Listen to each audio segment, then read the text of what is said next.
దురదృష్టం ఏంటంటే ఈసారి కూడా 2 సంవత్సరాల నుంచి 2.5 సంవత్సరాల వరకు రాజధాని ఎక్కడ పెట్టాలో నిర్ణయించుకోవడంతో, తర్వాత దానికి సంబంధించిన మాస్టర్ ప్లాన్ తయారు చేసుకోవడంతో, రైతుల నుంచి భూమి సేకరించడంతో 2.5 సంవత్సరాలు 2014-19 మధ్యన సరిపోయింది.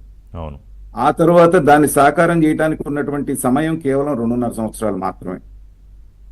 అప్పటికి శాయశక్తుల ప్రయత్నం చేసిన అవతల ఉన్నటువంటి ప్రతిపక్షం చూడండి 5 ఏళ్లలో కడతానన్నాడు, కట్టలేకపోయాడు అనేటువంటి దుష్ప్రచారం చేయటం, దాన్ని ప్రజలు నమ్మటం కూడా జరిగింది.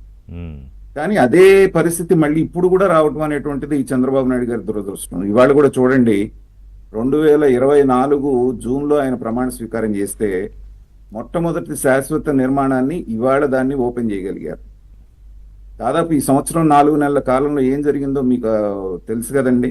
అవును. పెండింగ్ బిల్లులు వేలాది కోట్ల రూపాయలు అక్కడ పెట్టి వెళ్ళిపోయినప్పుడు, కాంట్రాక్టర్లు మధ్యలో ఆగిపోయినప్పుడు, వాళ్ళందరూ కోర్టుకు వెళ్ళినటువంటి సందర్భాల్లో వాటన్నిటిని పరిష్కరించుకొని పాత వాళ్ళందరికీ ఇవ్వాల్సినవి ఇచ్చి వీటన్నిటిని మళ్ళీ గాడిలో పెట్టుకొని కొత్తగా టెండర్లు పిలిచేటప్పటికి వర్షాలు వచ్చాయి. చాలా మంది ఇవాళ అర్థం చేసుకోకుండా, ఈవెన్ ఆ పార్టీ వాళ్ళు కూడా, తెలుగుదేశానికి సంబంధించినటువంటి వాళ్ళు కూడా ఏం మాట్లాడుతున్నారు, మేమేదో అనుకున్నాము ఆయన రాగానే మొదలు పెట్టేస్తారు, కట్టేస్తారు, అయిపోతుంది రాజధాని అనుకున్నాం, 1.5 సంవత్సరాలు అవుతున్నా ఏం మొదలు కావట్లేదని గుసగుసలాడుకుంటున్నారు. ఎలా అవుతుందండి? ఇవాళ ఐకానిక్ బిల్డింగ్స్ ఉన్నాయి, దాదాపు 4 ఏళ్ల నుంచి నీళ్లలో నానుతున్నాయి, 5 సంవత్సరాల నుంచి. వాటి ఫౌండేషన్స్ పనికొస్తే రాదో మెడ్రాస్ ఐఐటి నుంచి తీసుకొచ్చి వేయించుకోవడానికి ఎన్ని రోజులు సరిపోయింది ఎస్టిమేషన్?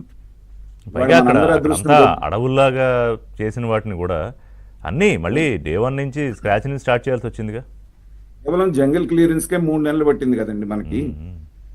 సో అలాంటి సందర్భంలో అదృష్టం కొద్దీ ఏంటంటే పటిష్టమైన పునాదులు ఆ రోజున వేశారు కాబట్టి దాని మీద వాళ్ళు నిర్మాణం చేసుకోవచ్చు అన్న తర్వాత శరవేగంగా అడుగులు పడుతున్నాయి. అయితే ఏంటంటే ఈ రాజధాని మొత్తానికి గుండెకాయ లాంటి సిఆర్డిఏ కార్యాలయం అనేటువంటిది మొట్టమొదట అక్కడ ప్రారంభించడం అనేటువంటిది మనందరం ఆహ్వానించదగ్గ విషయం.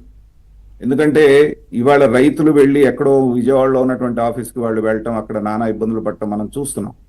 ఇది వచ్చిన తర్వాత ఏంటంటే వాళ్ళల్లో ఒక భరోసా, చంద్రబాబు నాయుడు గారు అన్నటువంటిది ఒక్కొక్కటిగా జరుగుతోంది. ఎందుకంటే ఈ మధ్య కాలంలో తెలుసో తెలియకో ప్రభుత్వం ఎక్స్ట్రా పూలింగ్ అన్న తర్వాత రైతుల్లో కొంత అసంతృప్తి, తర్వాత మిగిలినటువంటి వాళ్ళు కూడా ఇది జరగలేదు, వీళ్ళకి ఇవ్వలేదు, వాళ్ళకేమి ఇస్తారనేటువంటిది రెచ్చగొట్టేటువంటి, ఇప్పటికే ఇచ్చిన వాళ్ళకి రిటర్నబుల్ ప్లాట్స్ ఇవ్వలేదనే అంశం మీద ఏమీ చేయలేదు అనేటువంటిది. కాకపోతే ఏంటంటే ఇక్కడ ప్రభుత్వాన్ని కూడా కొంత, మరి నేనైతే వైఫల్యం అనను కానీ దాని వైపు ఎందుకు ఆలోచించలేదు అనేది ఇప్పటికీ నాకు ఆశ్చర్యంగా ఉంటుంది. మిగతా ఐకానిక్ బిల్డింగ్స్ లేకపోతే మీకు కావాల్సినటువంటి పెద్ద పెద్ద భవనాలు అనేటువంటి వాటి పక్కన పెట్టినా రాగానే రోడ్లు వేసుకోవడానికి, ప్లాట్లు ఇవ్వడానికి ఉన్నటువంటి అభ్యంతరం ఏంటనేటువంటిది నాకు అర్థం కాలేదు. ఆ పని గనక మొదట్లోనే మొదలు పెట్టుంటే ఇవాళకి ఒక కొలిక్కి వచ్చేటువంటి అవకాశం ఉంది. ఇవాళ కూడా ఏమంటున్నారు, నారాయణ గారు మొన్న కూడా మాట్లాడుతూ ఇంకా 2 సంవత్సరాలు పట్టొచ్చు, 2.5 సంవత్సరాలు పట్టొచ్చు రైతులకు ఇచ్చేటువంటి ప్లాట్లు అంటున్నారు.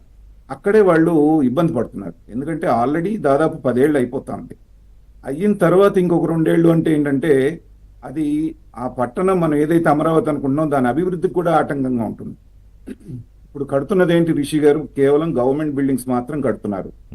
ప్రైవేట్ ఇన్వెస్ట్మెంట్ రావాలి అంటే ఏంటంటే రైతులకు ఇచ్చినటువంటి ప్లాట్లు వాళ్ళు అమ్ముకునేటువంటి వెసులుబాటు, అమ్ముకుంటూ అంటే చాలా మంది అమ్ముకున్నారు, కానీ వాళ్ళ ప్లాట్ ముందు రోడ్డు, వాళ్ళకి కావాల్సినటువంటి ఇన్ఫ్రాస్ట్రక్చర్ అక్కడ రెడీ అయిన తర్వాత మాత్రమే వాళ్ళ ప్లాట్లు వేరే వాళ్ళకి హ్యాండ్ ఓవర్ చేయగలుగుతారు. ఇవాళ మనకి ఉదాహరణకి హైదరాబాద్ తీసుకోండి, హైదరాబాద్ మోడల్కిను ఇక్కడ మోడల్కి తేడా ఏంటంటే చంద్రబాబు నాయుడు గారు ఒక హైటెక్ సిటీ మాత్రమే కట్టారు, మిగతా భూమంతా ఖాళీగా ఉంది, వేరే వాళ్ళు ప్రైవేట్ వాళ్ళ వ్యక్తుల చేతిలో ఉండటంతో 5 ఏళ్లలోనే అక్కడ విపరీతమైనటువంటి ప్రైవేట్ ఇన్వెస్ట్మెంట్ వచ్చింది.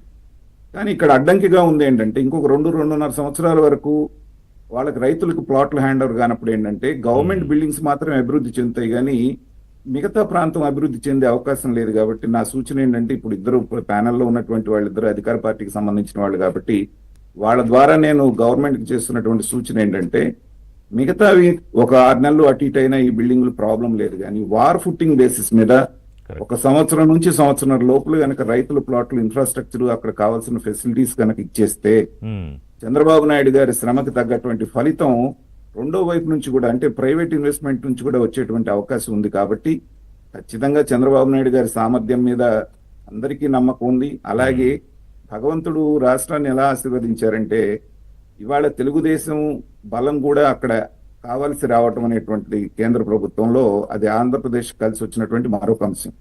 కాబట్టి ఇవాళ డబుల్ ఇంజన్ సర్కార్ ద్వారా ఏది అడిగినా చంద్రబాబు నాయుడు గారు అక్కడ జరిగేటువంటి అవకాశం ఉండటం వల్ల ఏంటంటే ఇవాళ రాజధాని పనులు కానివ్వండి ఇవి పరిగెత్తా ఉన్నాయి. ఇవాళే మనకు తెలుసు దాదాపు 50,000 కోట్ల పైన కావాల్సిన ఫండ్స్ చేతిలో ఉన్నాయి.